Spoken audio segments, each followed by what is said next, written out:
What is going on, guys? It's your boy N00bin Hard here, bring you guys another Dragon Age Inquisition video. Today we are going to be looking at a build for the Silent Sister. Get you guys there.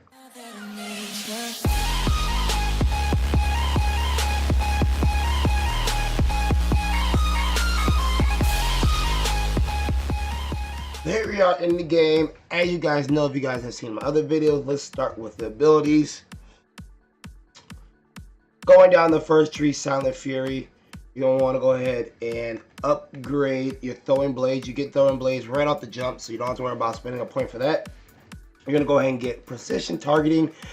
Throwing blades from the beginning gives you 4 hits, and they do 150 per hit. Duration is 8 seconds, and the cooldown is 12 seconds, and they cost you 45 stamina. Upgrading this guy gives you an additional 25% stack bonus damage. So that's a big plus there for you. You're going to go ahead and pick up this passive Unforgiving Chain. Nothing really that big, but it is something you're going to need to go down further down the chain there. This is going to give you just a 2% chance for critical hit. This is per hit you do until you do critical, and then after you critical, it does reset. Flashing Steel, you're going to want to pick up this active skill. You lash out around you with both daggers hitting all enemies in the melee range. You do 300% damage per hit. Well, per enemy that it hits. Costs you 31.5 stamina. It's a weird number, 31.5. Cooldown 10 seconds, you do get this back fairly fast. So you're going to want to go ahead and spend a point to upgrade it there. Now what this does is now when you hit an enemy, you're also going to gain gun for it. So that's a big plus there.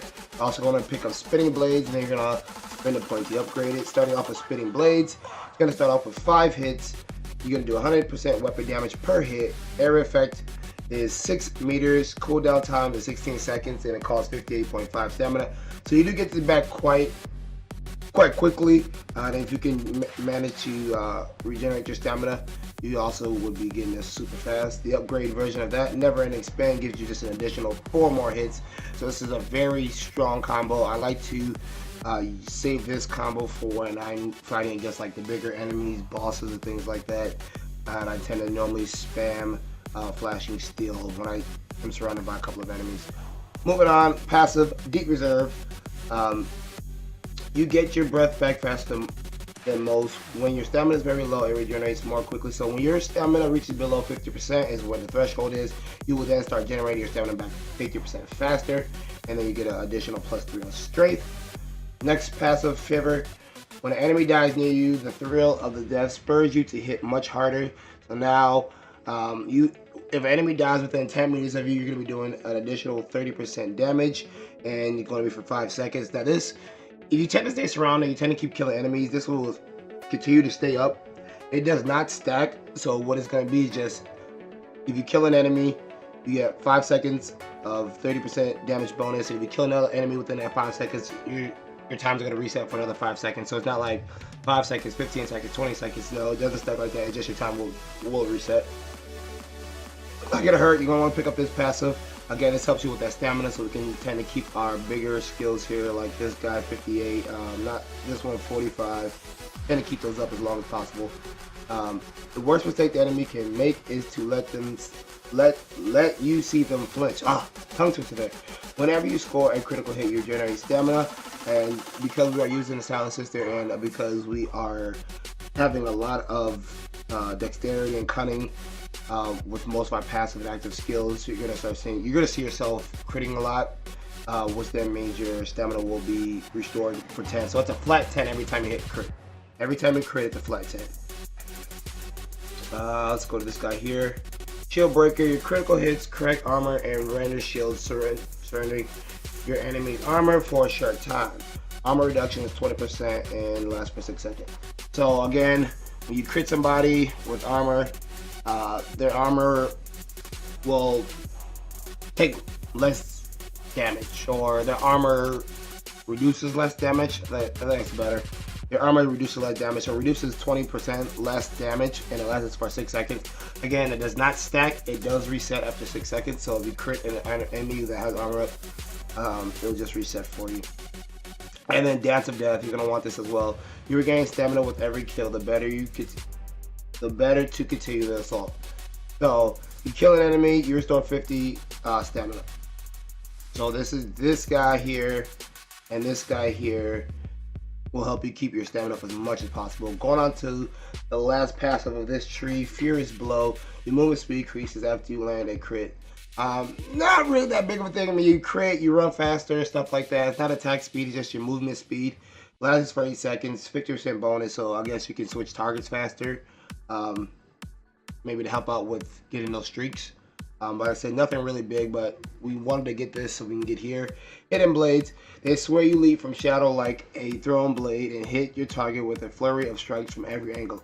But it's obvious that you were nowhere near them at all. So, the base of this gives you 3 hits. Each one of those hits do 300 damage. Cooldown time is 32 seconds and it costs 58.5 stamina. We want to go ahead and upgrade this and gives us an additional 3 more hits. So with the 3 I already have plus another 3, we have 6 hits now, all doing 600 damage apiece. You can see this is a very powerful skill, and it reduces the cooldown of this for 4 seconds. So instead of being 58.5, now it's just 54.5. The 4 seconds in this case, I don't think it's a big benefit, but the most big benefit you're going to get from this is getting an additional 3 hits. And that's about it for this tree. You guys could go with Death Blow. I went back and forth between using Death Blow and Hidden Blades to figure out the best build for this character. And I have to say, hands down, Hidden Blades is the best. Death Blow can be good, but it's not enough. I mean, you're not hitting as many times, you're not hitting for as hard. So I would recommend you guys really to go with Hidden Blades, but you can unlock it and use this guy if you want to. Going down Deep Road Survivor. You're going to start off with Charging Bull. This is very useful to keep until you unlock your further active skills on the other tree. So I'm not going to really talk about it because I don't hold on to it that long, as you guys can see.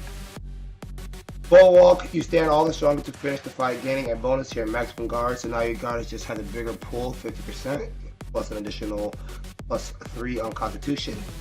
Bear Mauls the Wolves, use techniques preferred by the old Legion Chavira so you can't be flanked by enemies and you're less likely to be staggered when hit from the front. So that's good, so you're no longer being flanked by those assassins. Somebody sent me a party invite right in the middle of the video. Turn the Bolt. Your expertise with the shield protects you against range attacks from the front. This is a big plus here. I do realize, and I've noticed that the higher up in these difficulties you go, the archers for some odd reason hit ridiculously hard. So having this on allows you to take 50% less of that damage, so that is a big plus there. And Turn the Blade is another big one, definitely, since you're probably going to be seeing yourself in quite a bit of fights. Any blow you can see, you can turn aside. All damage coming from the front is reduced. It'd be nice to see this higher than 20%, but it does help, especially, like I said, when you're in those big clusterfucks of party members and enemies, and you're just spinning around and all you see is your blade and lightning and fire or whatever runes you have on your weapons. Definitely helps. And then this guy here definitely helps as well. Salty Sea Dog. When there are enemies nearby, your defense increases, and when there are no enemies nearby, your stamina regeneration increases. So this has a range of 5 meters. So if there's any enemies within 5 meters, you take 5% less damage per enemy. And then if there are no enemies within those 5 meters, then you're just going to regenerate your stamina 25% faster. And that's it, guys. That's it for my passives and actives. Definitely give those a try. Let's go right on into the weapon of choice I'm using. My daggers. First one, Stonewalker Blade. It's a level 26 dagger. It has 155 base damage plus an additional plus 16 fire damage. Only due to the fact that I'm using a master fire rune, I'm waiting to find a superb fire rune, and I'll put that on with, then that will give me 25 plus. It also has a plus 7% armor penetration, plus 17 dexterity, and abilities now cost 10% less mana and stamina, so that helps out quite a bit. And for my second dagger, I'm using a Dagger of the Dragon. I do have 2 of these, but this is the stronger of the 2. This has a base of 152 damage. It has a plus 25 electricity damage due to a superb lightning rune, plus a 21 attack, plus 4% on critical chance, and then plus 4% heal on kill. So that's a big help there. Onto the armor. Here we go. Using the Drake skill. You don't know how to unlock this, guys. You're gonna need to get 1,000,000 points with an assassin. or the assassin class, and then you'll unlock Drake skill. It'll be a free chest, so it's not something you can buy or find. You just have something you have to unlock. I have 184 armor rating, and I have a +8 and a I have +8% on melee damage and range defense, just taking a little bit less damage from those two sources of damage. And let's move on to the accessories. Rocking with just the enhanced belt of melee defense, again another +5 melee defense reduction. I'm pretty sure I have something better than that, but that's what I'm currently rocking right now. And for the belts, I'm sorry, that was a belt. For the rings, I am using enhanced charge bull twice. I do need to change this due to the fact that I don't use the enhanced bull, I don't use the charging bull active skill no further past like level 5. Once I level up to 5, I'm no longer using it, so I probably should find something that's a little bit more probably like death blow or something that's a little bit further on down the lines for me. And then for my amulet, I am using the amulet of aggression. This just allows me to aggro a little bit better. I mean, I could use something like this. Cunning I could do as well. There's a number of different things. So that is it, guys. That's my skills, my passives. There's my weapons, my armors, and accessories. So I will catch you guys in the game to show you guys how I rock out with the Silent Sister. Alright guys, so here we are. Wave 5.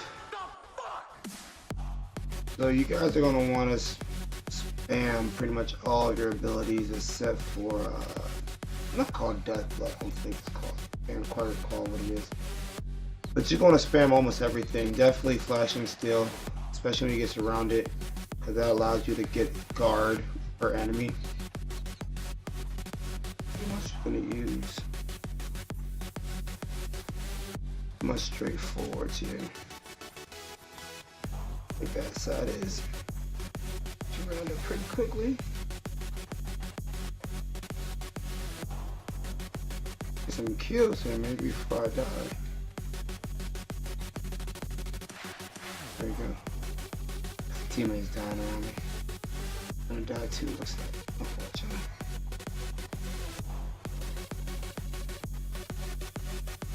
Kills. Oh, Dragon, come on. Get on it. Mr. Dragon. Link around this archer. There you go. Some easy kill there. A little health back. Build up some guard.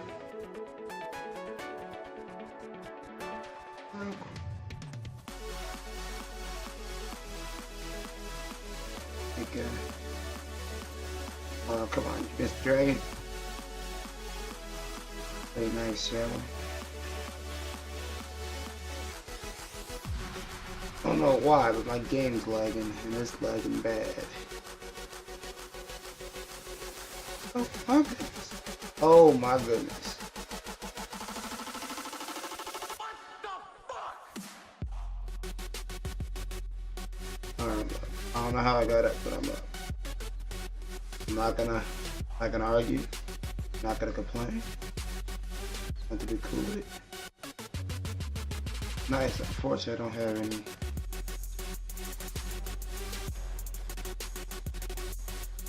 So just bring you guys up. Then I'm gonna make it though. So I'll count up first. Put you up second. Ugh.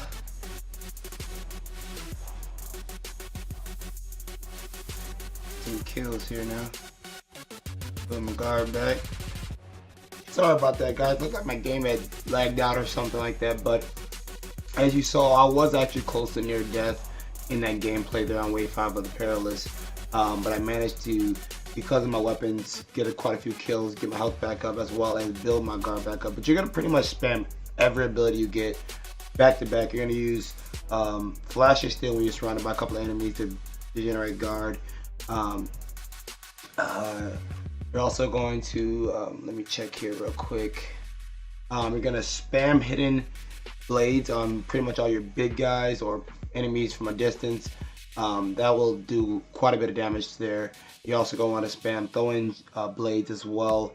I find throwing blades is more beneficial when you have like 1 or 2 people in front of you, because they do more damage, because they do stack, but they only stack on one enemy, the strongest. So if you have like 3 or 4 enemies, it really won't do much to help you out. And then you also want to use spinning blades on like a lot of your bigger guys as well. So spinning blades and hidden blades are really what you want to really use on your big guys, and leave splashing still to all of your little guys, because that will, you know, generate your guard for you there. You also do generate guard on hit anyways, and if you happen to manage to find a dagger that also generates guard for you, you're just gonna be like unstoppable at that point. You're gonna be like a legionnaire as a rogue. You're gonna be pretty much a tank. But that's about it, guys. I hope you did enjoy the gameplay. Again, like I said, I do apologize for the lag out in the game. I hope you were able to see something there. But the biggest thing to take away from that was the class setup, the abilities, the accessories, and whatnot. So stick around, guys. I have plenty more characters to do. It is your boy N00bin Hard here, noobing it up, noobing out. Peace. Catch you guys in the next Dragon Age video.